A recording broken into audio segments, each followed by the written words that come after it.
Solta o meu dingo. Vamos receber aplaudindo. Combinei já. O apóstolo Cadê? Edson Santos.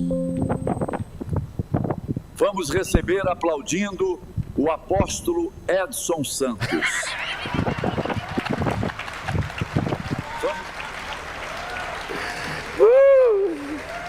Os religiosos piram, os críticos piram, né? Ai, não pode isso na igreja. Uma vida pervertida, um sem vergonha, fumador de maconha, cheirador de cocaína. Quer julgar a gente aqui na igreja. Nós estamos livres, felizes da vida. Vai se converter. Tomar um café agora. Os caras amam a vida toda. A pessoa fala, que negócio de aplaudir Jesus. Tem que aplaudir. Amém? Oh, meu Deus, tá bom esse café. Glória a Deus. Olha para essa pessoa que está do teu lado e fala assim: Jesus é tão bom. Jesus é tão bom que Ele fez você uma pessoa linda. Oh! Você já achou que... Você já achou que eu ia falar feio? Não, Jesus é lindo, maravilhoso. Gente, eu estou muito feliz. Assim, essa semana eu estava no trem.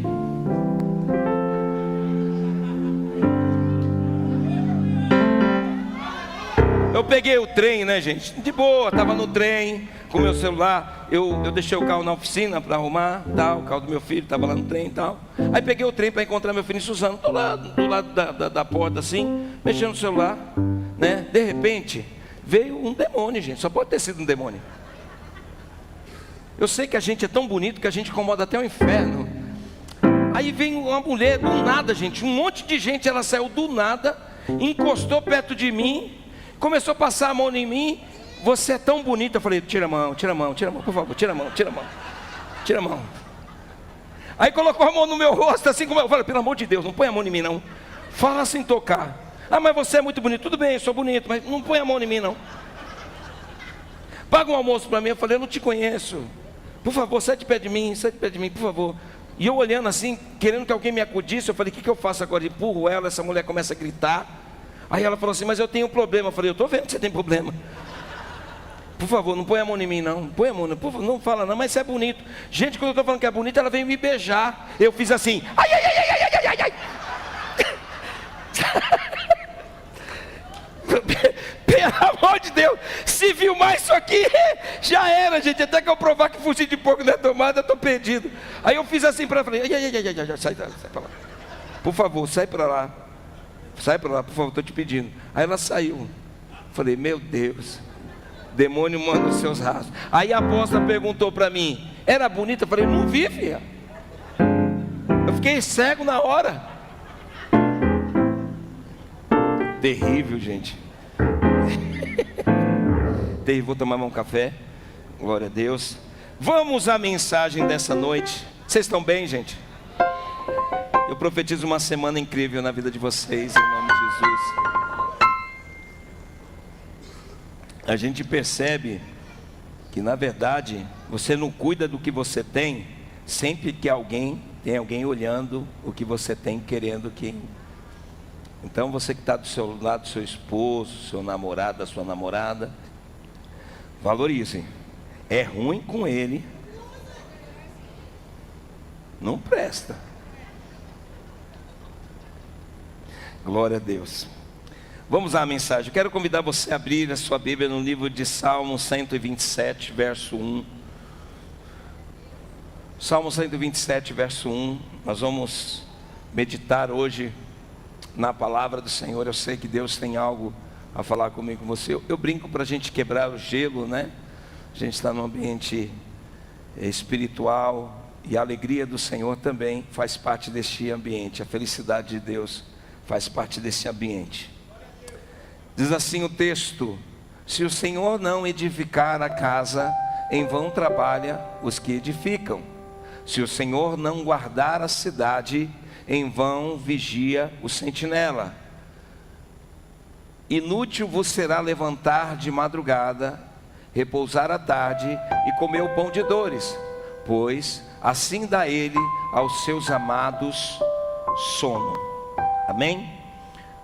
Esse texto é o próprio Deus usando a boca do profeta, porque o Salmo é uma canção e ele compõe essa canção, são estrofes, são versos, e ele é profético em dizer que não existe plano, não existe conquista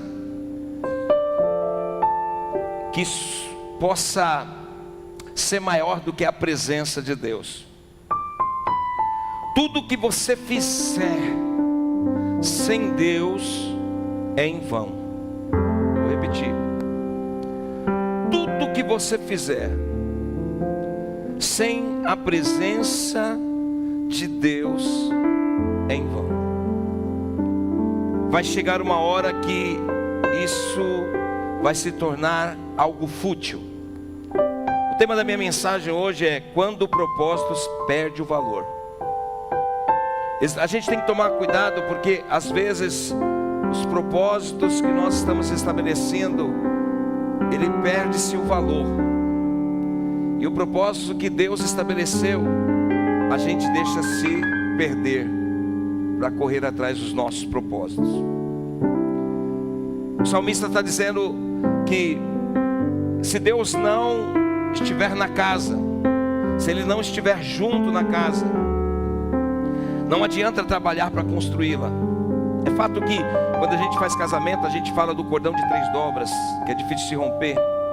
Ali também é uma alusão dizendo que se Deus não estiver no casamento, dificilmente esse casamento terá a possibilidade de ter sucesso. Eu quero que você entenda essa noite que você não nasceu para ter um plano. Antes de você nascer, já havia um plano a seu respeito. Você não precisou vir ao mundo para alguém estabelecer o que iria acontecer. Antes de você vir ao mundo, Deus já tinha escrito a respeito de você. Você está aqui? Deus tem um plano original para mim e para você. Salmos 139, verso 16, vai dizer o seguinte: os teus olhos viram o meu corpo ainda uniforme, e no teu livro todas essas coisas foram escritas, as quais em continuação foram formadas quando eu ainda nenhuma delas havia. Eu estou lendo na linguagem de hoje. Ou seja, antes de você vir ao ventre da sua mãe, antes do seu pai conhecer sua mãe, Deus escreveu uma história ao seu respeito. Essa história tem começo, ela tem meio e ela tem fim. Deus vê o fim no começo. Isso diz a palavra de Deus. Quando Jesus aparece no livro de Apocalipse, ele diz: eu sou o alfa e o ômega. O que ele está dizendo? Eu sou o começo e eu sou o fim. Então Deus já havia visto o fim no começo. O pecado de Adão não mudou o plano de Deus original. Foi Adão que mudou e quis escrever a sua própria história.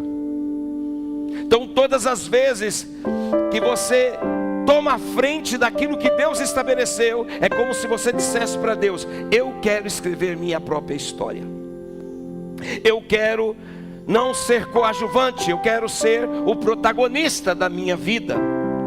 Eu quero tomar o controle da minha vida, eu quero viver o meu propósito. E quando nós queremos escrever nossa história, nos tornamos pessoas sem Deus. E o propósito que era valoroso, perde-se o valor. Porque o propósito de Deus na minha vida e na sua vida é eterno. E o propósito nosso é atemporal. É fato que o propósito de Deus não nasce na alma, mas nasce no espírito. O nosso propósito nasce das nossas emoções, principalmente de feridas internas, de coisas que não tivemos, de portas que foram fechadas. E eu tenho certeza que alguém aqui já recebeu algo que orou muito para ter, e com o tempo queria outra coisa.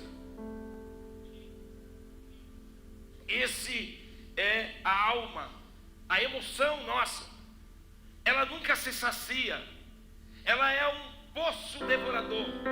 A alma nossa ela sempre vai viver na base da ingratidão.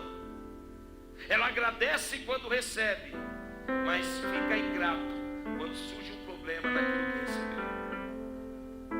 Logo nós já queremos uma nova casa, queremos um novo emprego, queremos um novo carro, queremos um novo casamento, porque aquilo que nós dizíamos que era nosso propósito, agora já não tem tanto valor assim. No começo, Deus nos uniu, é um propósito de Deus. No meio do processo, não tenho certeza disso, porque muitas das vezes nossos objetivos estão fora do padrão de Deus. Deus não faz parte. Nós escolhemos as pessoas, nós escolhemos a casa, nós escolhemos o carro, e aonde Deus está, às vezes nem participa, porque nossos propósitos não estão pautados naquilo que Deus estabeleceu para que nós sejamos, mas sim em cima daquilo que a gente pensa que a gente é. Então o nosso carro é para provar, nossa casa é para provar, nosso emprego é para provar. Sempre a gente quer provar para alguém alguma coisa que a gente não é.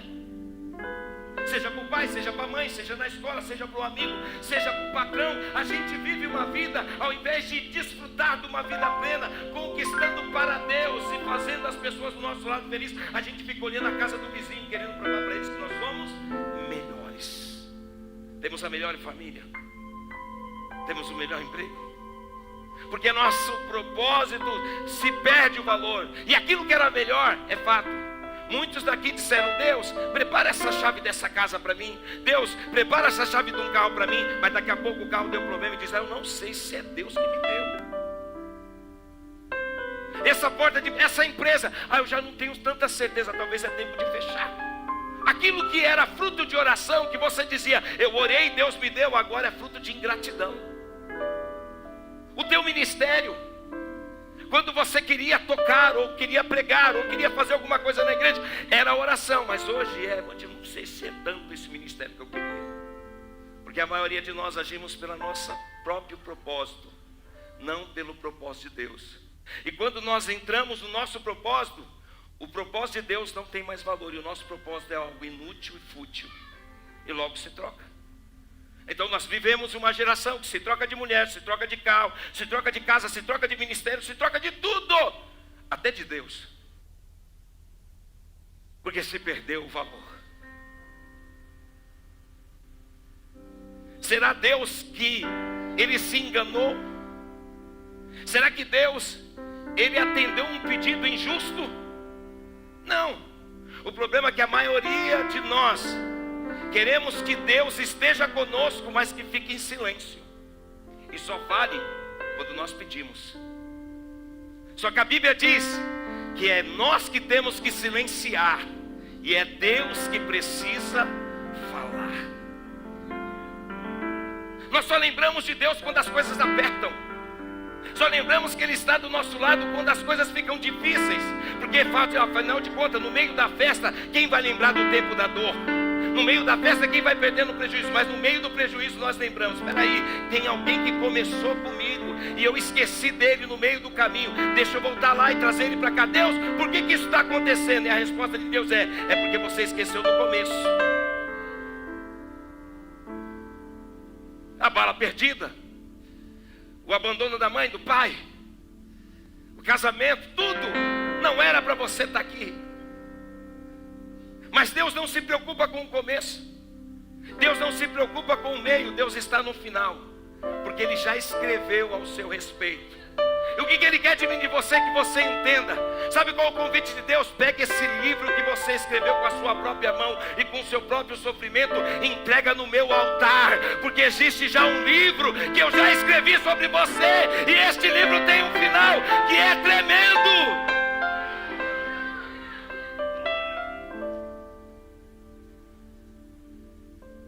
Adão nasceu com um propósito. Qual foi o propósito?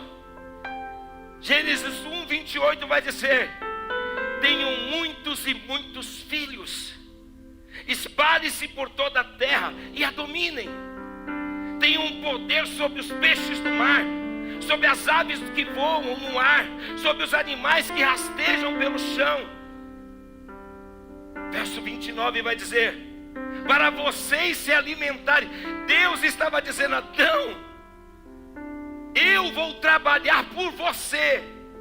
Enquanto eu trabalho, Adão descansa, só domina, só coordena, só guarda e só me adora. Eu vou prover sua casa, eu vou prover sua roupa, eu vou prover seu vestimenta. Eu farei o teu nome grande, Adão. O primeiro homem era para ser o homem mais lembrado. Verso 29 vai dizer: tudo isso eu estou criando para se alimentar. Todas as plantas que produzem sementes e árvores que dão fruto. Deus estava dizendo: enquanto você estiver no meu propósito, haverá abundância no teu celeiro. Tudo preparado.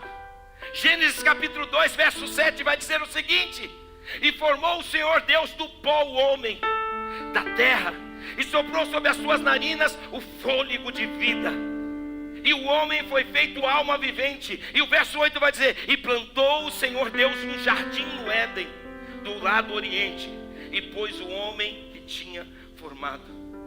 Deus, além de dar tudo, ainda faz um jardim para o homem.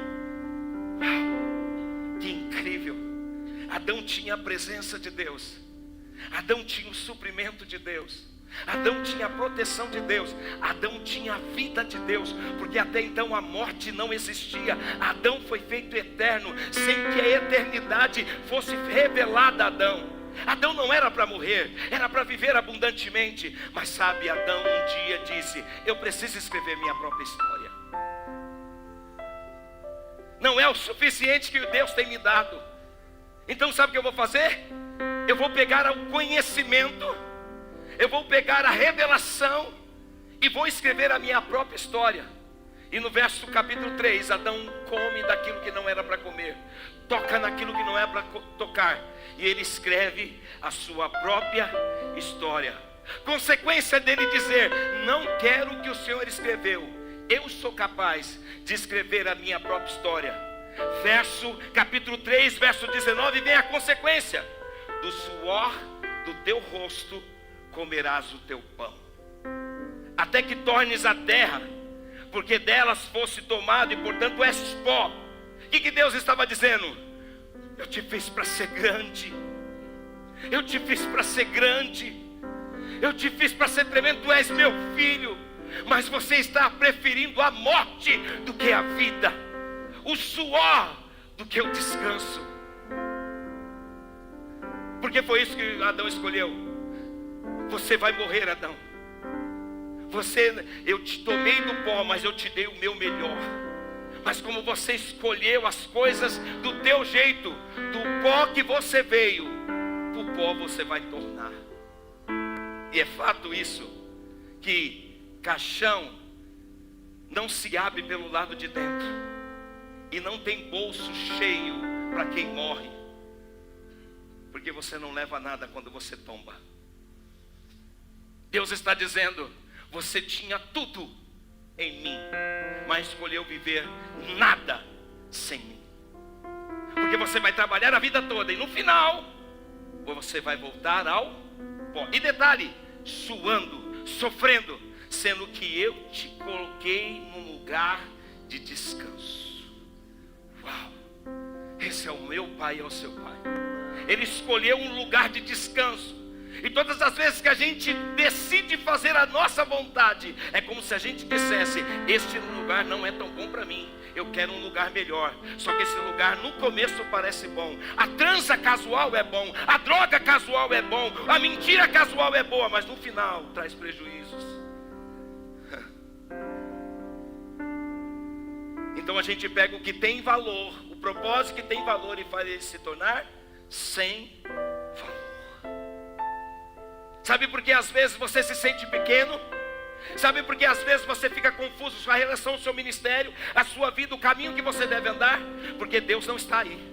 Porque se Deus estivesse com você todos os dias, mesmo na adversidade, você se levantaria e dizia assim: o dia está difícil, mas eu tenho aquele que eu preciso ao meu lado. E eu sei, pode começar difícil, mas vai terminar uma bênção.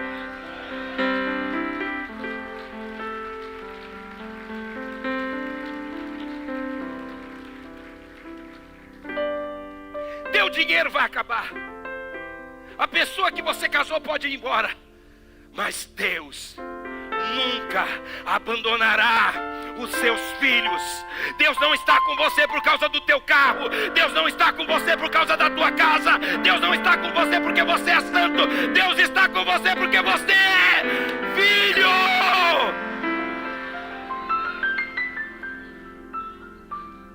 Cutuca teu irmão e fala assim: para de escolher as coisas sem a presença do Eterno. Ah, pastor, eu conheci meu namorado no mundo, Deus vai converter ele. Você acha que teu pai é tão mesquinho que ele precisa que você saia no mundo para trazer aquele que é para caminhar com você?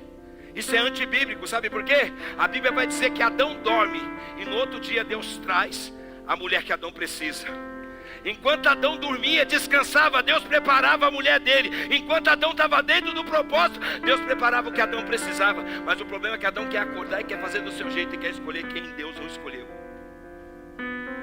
Então você que escolheu aquilo que Deus não escolheu, deixa eu te dar uma péssima notícia: você se lascou.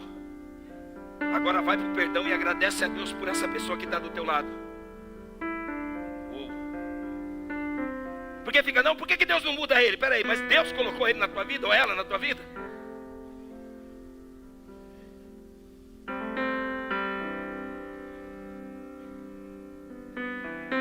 Por isso que eu fiquei com você até agora.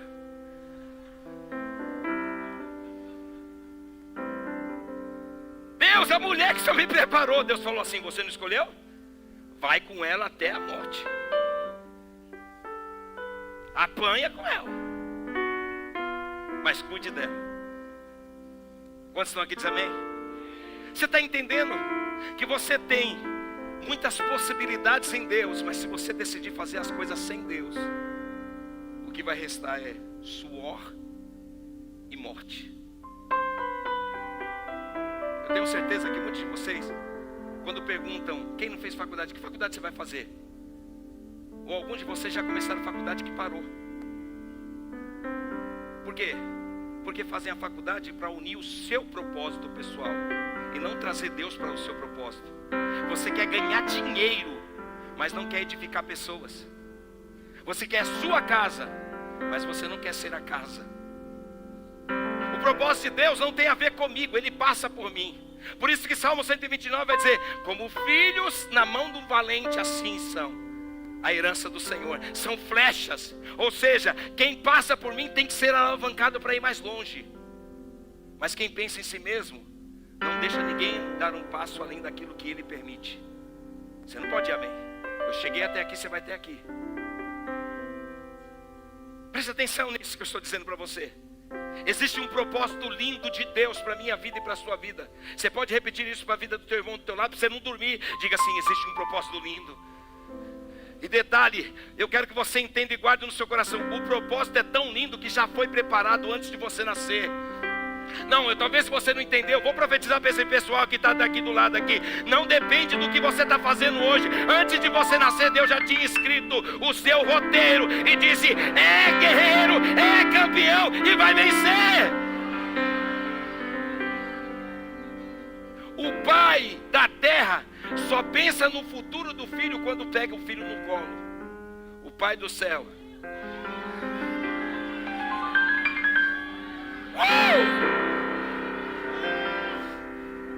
Então bata na mão dessa pessoa e fala: está escrito, irmão. Só não atrapalha. Aí fica um alguém agora, como que eu faço? Ora para Deus matar, converter.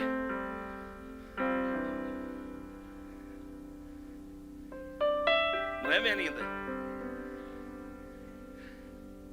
A Bíblia vai dizer de homens que nasceram para ser grande. Se você olhar Adão, era para ser o homem mais falado da Bíblia.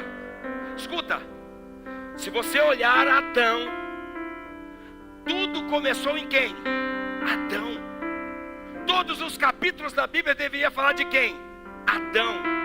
Quando Adão decidiu fazer a vontade dele, ele para no capítulo 5 e Deus não fala mais dele.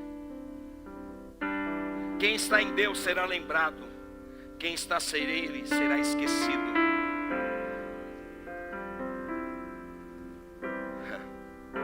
Vou repetir para você guardar isso.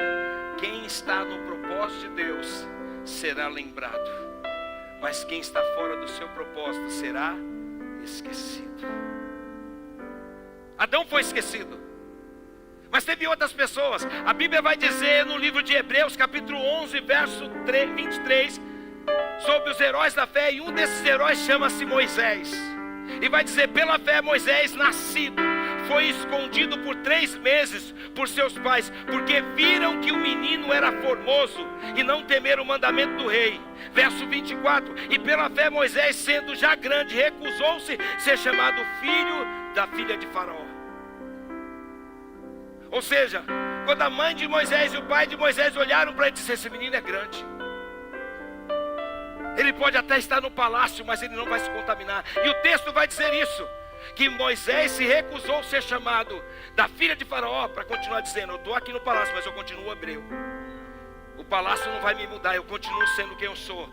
A promessa de Deus não está regionalmente, não está num lugar no Google. Eu não consigo colocar no Google, porque a promessa de Deus não foi fundamentada na terra, ela foi estabelecida no céu. Essas horas eu penso que vocês, louvor, vai pular, mas aí vocês não pulam, gente. Hoje eu não vou mexer com vocês não. Afinal de contas, o pastor Edilson fez 60 anos de idade.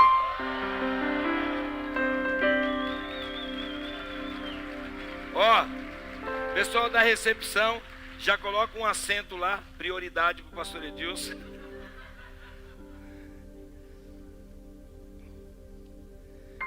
Moisés não precisava fazer nada, simplesmente só ouviu o que Deus tinha. Mas um dia Moisés, o cara, vê um egípcio maltratando um hebreu. Aí ele diz: eu sou escolhido, eu sou o cara, Deus não precisa fazer mais nada, deixa comigo Deus, eu resolvo a parada. Foi lá e matou o egípcio. Aí sabe o que Deus disse? O que eu escrevi para você foi antes de você nascer, não precisava da tua ajuda. Aonde foi que você leu que eu precisava da tua ajuda para resolver o problema da tua vida? Sabe o que aconteceu? 40 anos no Egito, vai viver 40 anos de anonimato no deserto. Aquilo que era para ser grande em 40 anos, ele tornou pequeno em 40 anos. Era o que Deus falava para Adão: vai ser pó. Porque todas as vezes que você achar que você é alguma coisa sem Deus, te prepare.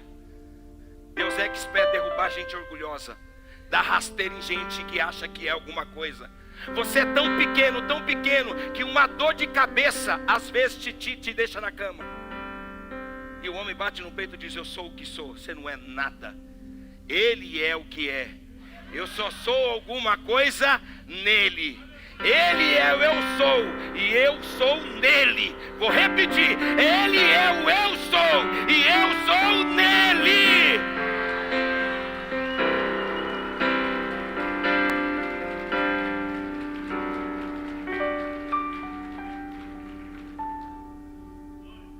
Pedro era um pescador medíocre. O texto vai dizer que ele fez uma pesca que não pescou nada, cheio de dívida, cheio de problemas, porque Pedro tinha uma empresa. Mas um dia, aquele que escreveu a história de Pedro apareceu à margem do rio e olhou para Pedro e disse: Pedro, deixa eu entrar neste barco da tua frustração. Pedro, deixa eu entrar na tua empresa da frustração, nos sonhos da tua frustração. Para quê, Pedro? Para eu eu te fazer grande, para eu te fazer grande, Pedro. Fala para o teu irmão assim, convida Jesus, irmão. E o texto vai nos dizer que Pedro faz uma pesca maravilhosa. E Jesus olha para Pedro e diz: a partir de hoje não será mais pescador de peixe, mas pescador de homem. Sem Jesus, um pescador frustrado. Com Jesus, um apóstolo honrado. A gente tem comparação com o mundo. A gente acha que Deus honra as pessoas pelo aquilo que as pessoas têm. Não tem nada a ver com isso.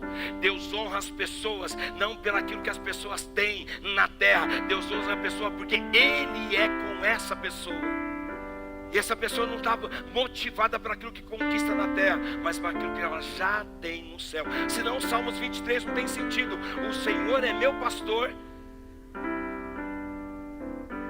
Mas falta alguma coisa para você? Falta dinheiro às vezes para pagar a conta. Então o texto não está falando de conquista na terra. Está dizendo assim: porque Ele é o meu pastor e eu tenho um bom pastor, eu não tenho falta dele. Sabe o que você precisa? Trazer Deus para esse negócio. Aí você vai entender que Pedro também faz uma escolha difícil. Um dia Jesus diz: eu vou morrer. Aí Pedro diz: para com isso, você não vai morrer. Olha a gente querendo dar pináculo no projeto de Deus. Pedro diz assim, ó: se você for para a morte, eu vou junto. Mas estava escrito que Jesus ia para a morte, não Pedro. É a gente querendo escrever a nosso capítulo naquilo que Deus já escreveu. Aí o que acontece? Jesus olha para Pedro e diz assim: porque você se achou tão grande, Pedro? O galo, antes de cantar 3 vezes, você vai me negar. Sabe o que Jesus está dizendo? Eu não preciso da tua ajuda. Querido, coloca na mão do seu irmão e fala assim: Deus não precisa da tua ajuda. Fala para ele: sabe por que está dando errado as coisas? Porque você fica tentando ajudar Deus.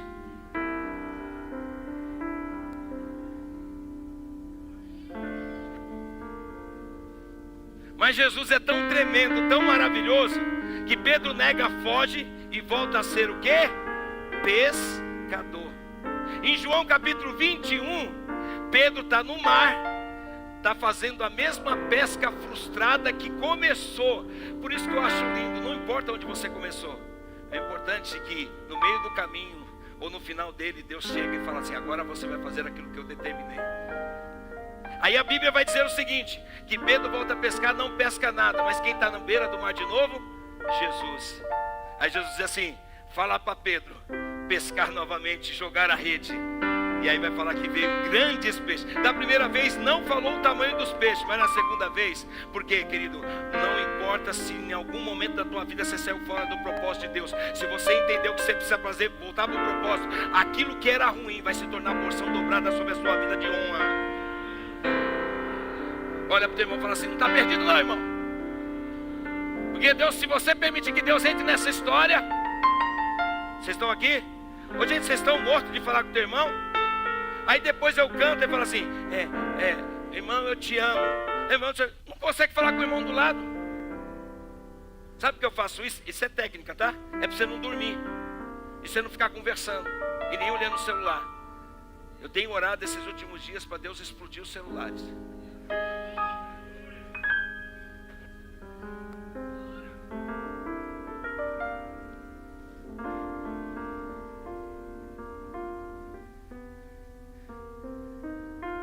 Sabe por que às vezes você está frustrado?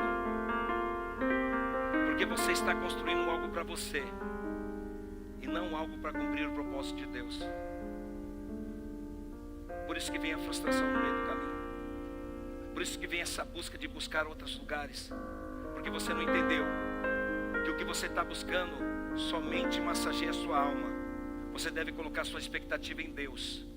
E tudo que Deus colocar na sua vida não tem só a ver com você, tem a ver com quem vai rodear você.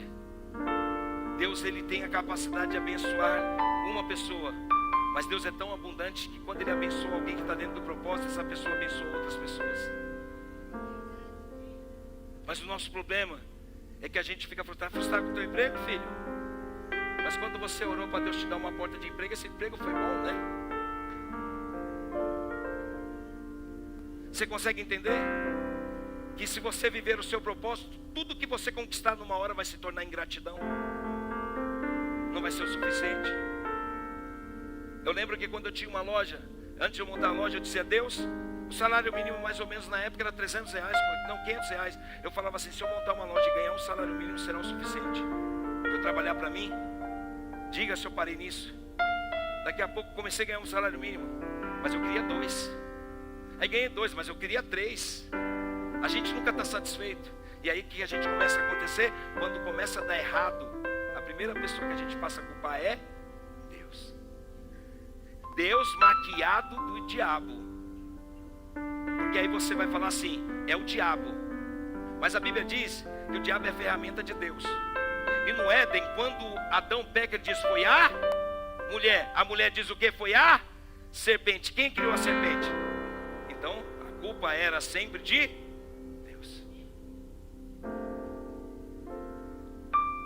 Adão era para ser eterno, morreu porque saiu do propósito.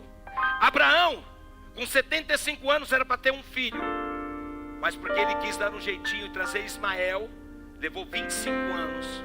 Olha para essa pessoa e fala assim: quanto tempo você está esperando as promessas de Deus se cumprir? Sabe, eu tenho péssima notícia. Sabe por que ainda não se cumpriu? Porque você está vivendo do teu jeito e não do jeito de Deus. Porque se Deus te der aquilo que você pediu, você não vai estar fazendo a vontade dele, você vai estar fazendo a sua vontade. Você pode ganhar o maior salário, ter a maior empresa, vai te ser tudo frustrado. Moisés era para ter conquistado em 40 anos, mas levou 120 anos. Pedro era para ser o apóstolo já do início ao fim, mas teve que esperar a dura e dolorosa rejeição e a frustração de ter negado Jesus. Pois bem,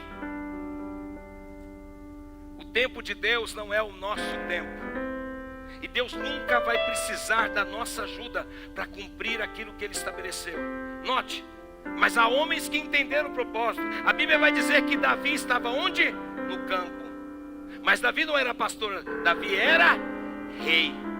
Davi não precisou lutar com gigante, Davi não precisou ganhar nenhuma batalha. Davi simplesmente cuidava das ovelhas do seu pai. Então Deus um dia pega o sacerdote, o profeta, e diz: encha a botija de azeite, porque eu tenho escolhido um rei segundo o meu coração.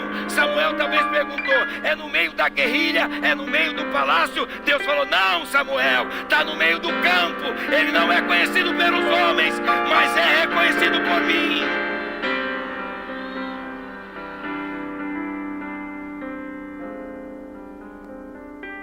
Então Deus faz de pastor rei, de velho pai de multidão, de príncipe do Egito a libertador de Israel.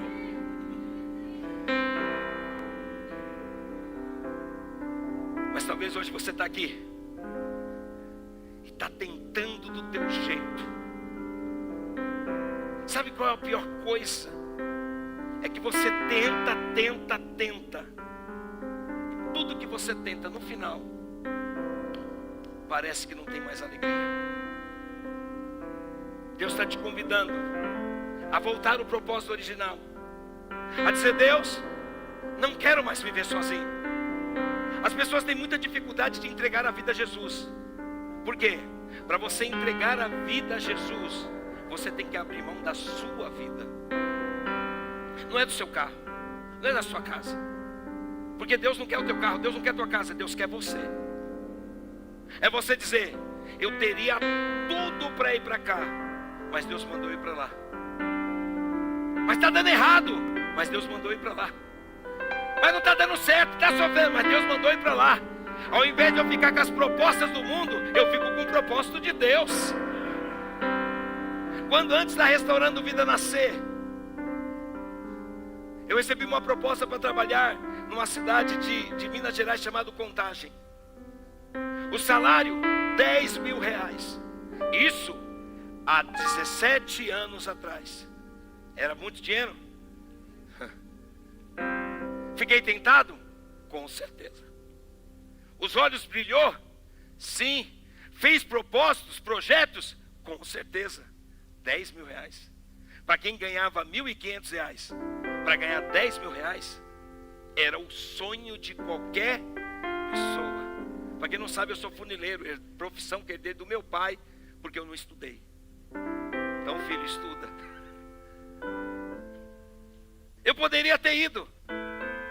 E eu vou falar para você, em nenhum momento Deus disse, não vá. Nenhum momento. E eu fui. Olha a desculpa. Eu vou ficar um mês lá. E se não der certo eu volto. Mas a proposta de Deus era, eu te formei pastor e eu te dei uma igreja para você cuidar. Pastor, valeu a pena? Cada minuto, cada segundo. Porque se eu não tivesse escolhido estar em Ferraz, você não estaria aqui me ouvindo hoje. Foi fácil? De maneira nenhuma. Pastor, quando o senhor disse não à proposta, Deus abriu uma nova porta? Não, as portas fechou. Porque quando a igreja Restaurando nasceu, pastores, como que era a minha casa? Era bonita?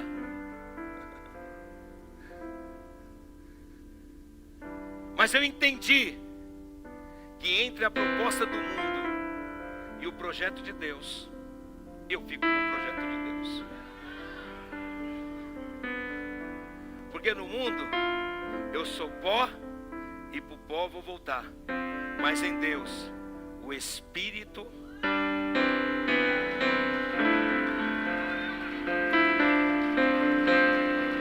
eu sei para onde eu vou.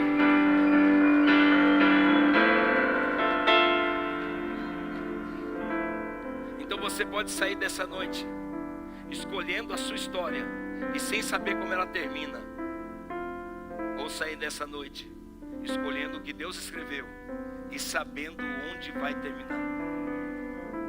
A decisão é sua. E às vezes tem gente aqui que Deus faz que nem Paulo, em cima da jumenta e do cavalo, que seja, porque a Bíblia não fala, dizendo eu sou o cara, eu estou preparado para tudo, eu estudei, eu calculei, eu fiz faculdade, eu fiz isso e aquilo, tudo vai dar certo. Aí Deus diz, não, Paulo, eu não te chamei para perseguir a igreja, eu te chamei para ser parte da igreja. Aí sabe o que Deus fez? Fez Paulo cair. Fala para o teu irmão assim, tem hora que Deus faz você cair por terra, para baixar a tua crista. Eu tenho uma péssima notícia para você. Tem coisas que foi Deus que tirou de você, para abrir teus olhos de quem você estava se tornando. A Bíblia vai dizer que ele cai por terra e fica cego. 3 dias. 3 dias é uma representação de morte. Deus restaurando o corpo, a alma e o espírito de Saulo. Agora é Paulo. Os dois nomes não tem nada a ver, Paulo grande, Saulo pequeno, ou Saulo grande, Paulo pequeno, não tem nada a ver. Era o nome grego e o nome judeu. Só isso. Ele tinha um nome já disso. Ele não tinha um segundo nome. Deus não deu o segundo nome. Só para um velho que Deus colocou um nome diferente. Na verdade, Deus não colocou o nome, Deus se colocou. Porque se você pegar o nome Abraão, no começo era Abrão.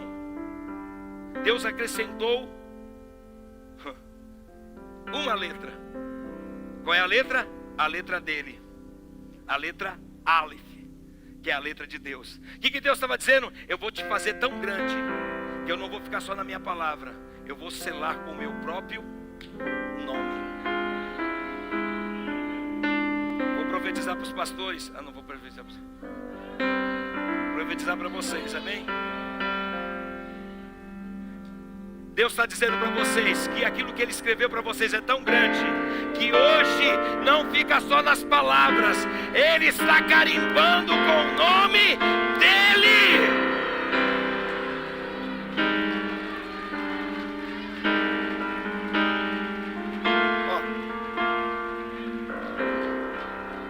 Aí, ó, louvor, aí, ó. A Dani dormindo, gente.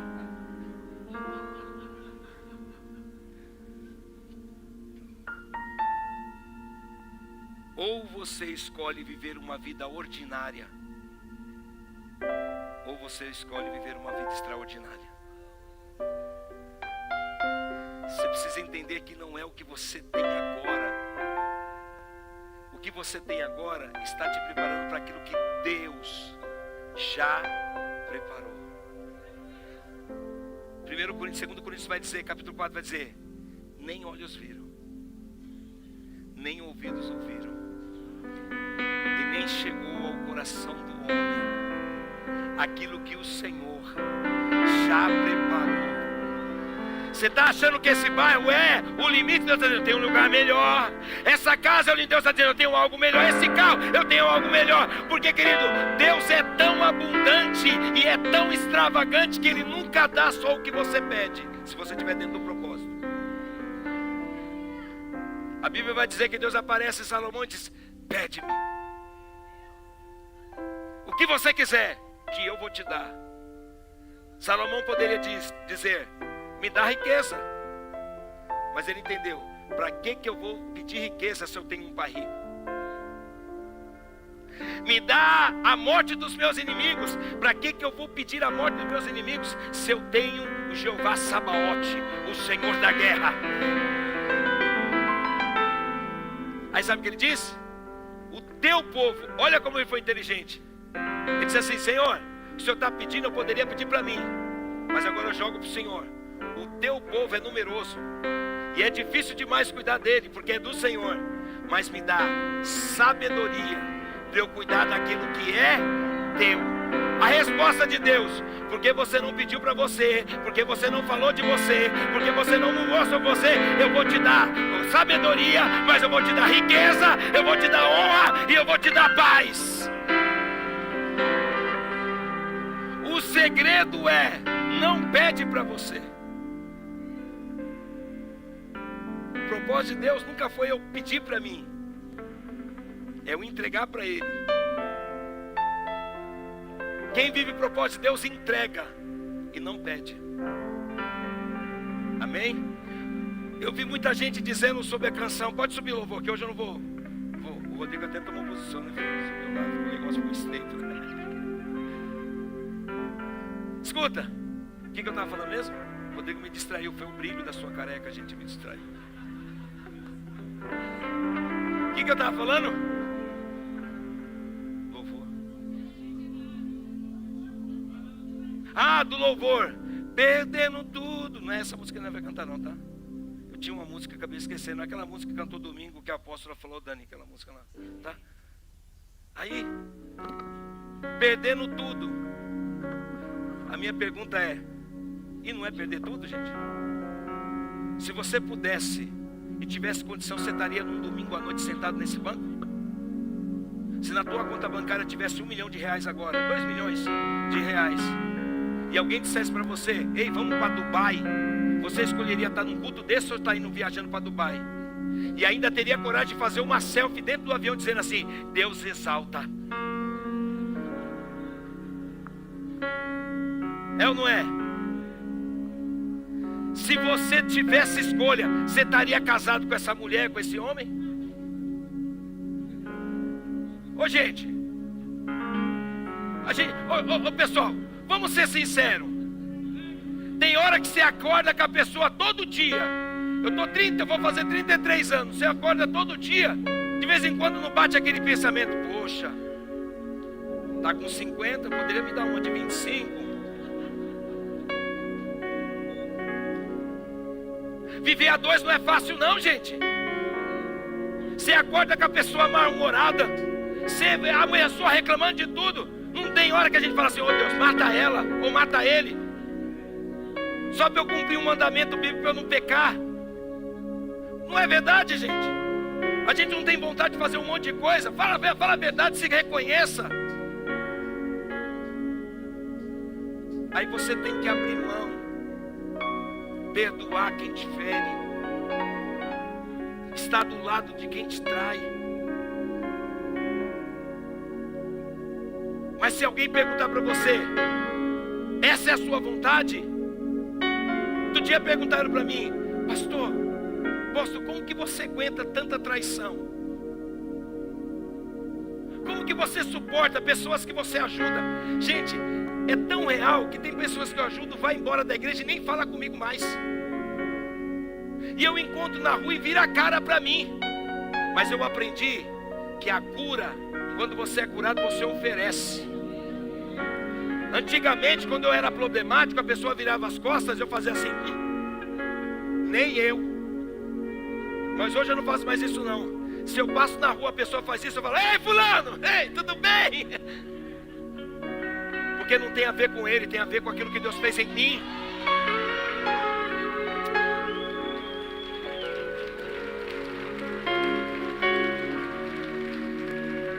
Você está entendendo? Mas se eu falar para você que a minha vontade não é virar a cara, eu estaria mentindo. Tenho aqui umas pessoas aqui, se eu pudesse eu grudava no pescoço e fazia que nem o Rony.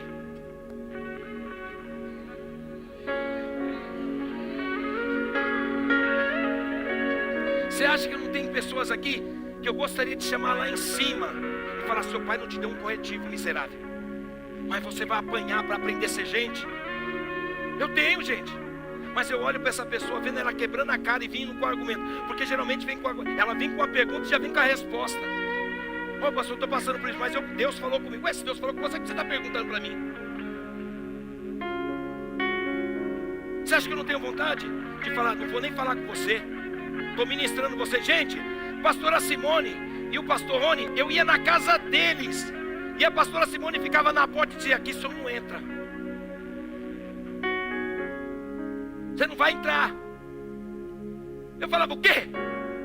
E o Rony numa Praça da Sé, dormindo com os mendigos, gente. O quê? Não vou entrar? Pode sair da frente que eu sou seu pastor, eu vou entrar sim.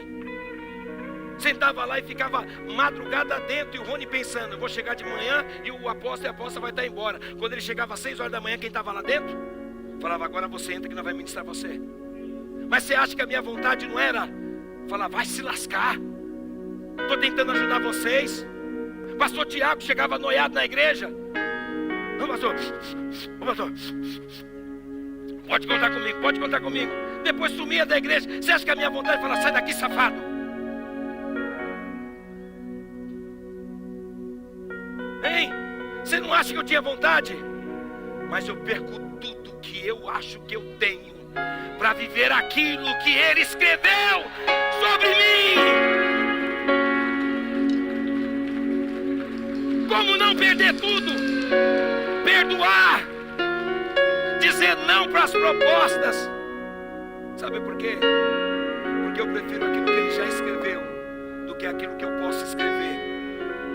Eu decido entregar a caneta da minha vida e o papel da minha vida na mão dele, do que colocar uma vírgula naquilo que ele não pediu para eu colocar. Se coloca de pé. Sabe qual é o seu projeto hoje? Deus faz uma convocação hoje. Entrega a tua vida para Ele. Querido, deixa eu te falar. Tem gente aqui que precisa aceitar Jesus de novo. Antes da pandemia, no ano 2020, antes da pandemia, os pastores tudo surtou. Só alguns que não, mas estava tudo abatido. Alguns saíram da igreja. E detalhe, aqueles que estavam dentro da igreja, que ficaram, começaram a me magoar, me ferir. Eles fizeram eu desprezar os pastores, porque Porque você não vai ver todos os pastores pregando, porque a função do pastor não é pregar, a função do pastor é apacentar. E não deixa de ser pastor porque não prega, porque a autoridade não vem naquilo que ele fala, mas naquilo que Deus colocou sobre eles. E eles surtaram, e eu chorando, sangrando, e não tinha com quem falar. Era tanta calúnia, tanta defamação, e eu já tinha passado por isso. E aí os profetas, alguns tiveram sonhos, e trouxeram para mim. E o Senhor falou assim: traga os teus pastores de volta. Mas antes de trazer os seus pastores de volta, você precisa me aceitar de novo, porque você perdeu-se no propósito. A Restaurando já existia, mas eu estava perdido no propósito. Eu comecei a olhar para quem estava me ferindo, ao invés de olhar para aquele que me curou. Eu comecei a olhar para minhas percas, de vez de olhar para a vida que Ele me deu. Porque saí da onde eu saí, cheguei onde eu cheguei, gente, só pode ter sido Deus. Tinha dias, só minha esposa sabia disso, que nem vontade de sair da cama eu tinha. Eu levantava todas as vezes, ia para a igreja sangrando, e tinha que subir no altar sangrando, e dizia: Deus, é tudo isso que o Senhor tem para mim? Eu poderia estar com os meus filhos, poderia estar viajando para outro lugar, trabalhando em outro lugar. Eu sempre trabalhei, sempre conquistei as minhas coisas. Aí Deus falou: pois é isso, você sempre fez e nunca deixou eu fazer. Então, filho, você quer que eu entre nesse negócio? Me aceite de novo. Cheguei na minha esposa e falei: filha, eu vou ter que aceitar Jesus de novo. Eu tenho que aprender a fazer de novo aquilo que eu desaprendi com a religiosidade. Dobrei meu joelho e falei: Deus, eu te peço perdão pelos meus pecados, e eu te aceito como o único suficiente Salvador da minha vida novamente. Depois disso, liguei para cada pastor. Falei: pastores, eu quero falar com você. Tiago, Rony, que eram os mais perturbados.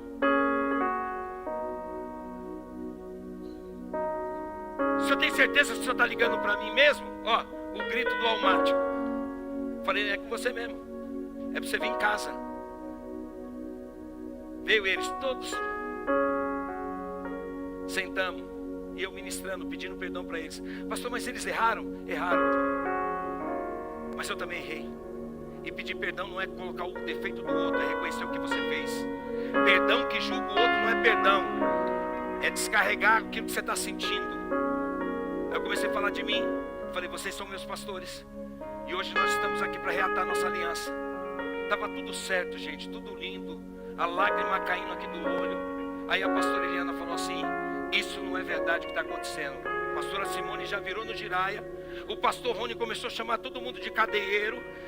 Ficou uma confusão, uma gritaria lascada, quase a gente saindo na mão, e aquela briga. Deus, eu chamei eles para ter reconciliação, e agora? Mas de repente, no meio daquela briga, daquela coisa, o Espírito Santo veio, e nós nos abraçamos, choramos.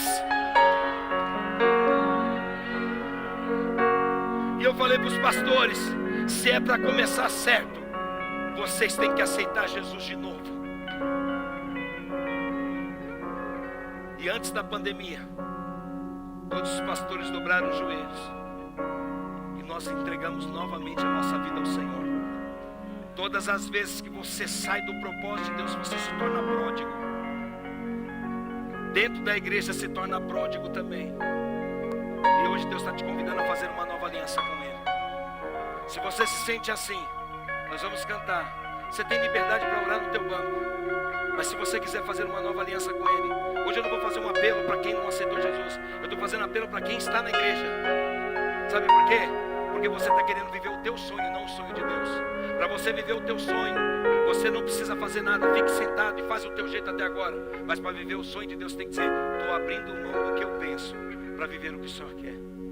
Mesmo que doa em mim agora, mas eu prefiro que doa em mim agora e eu chegue naquilo que o Senhor me determinou, do que eu ficar fazendo do meu jeito, só quebrando a cara.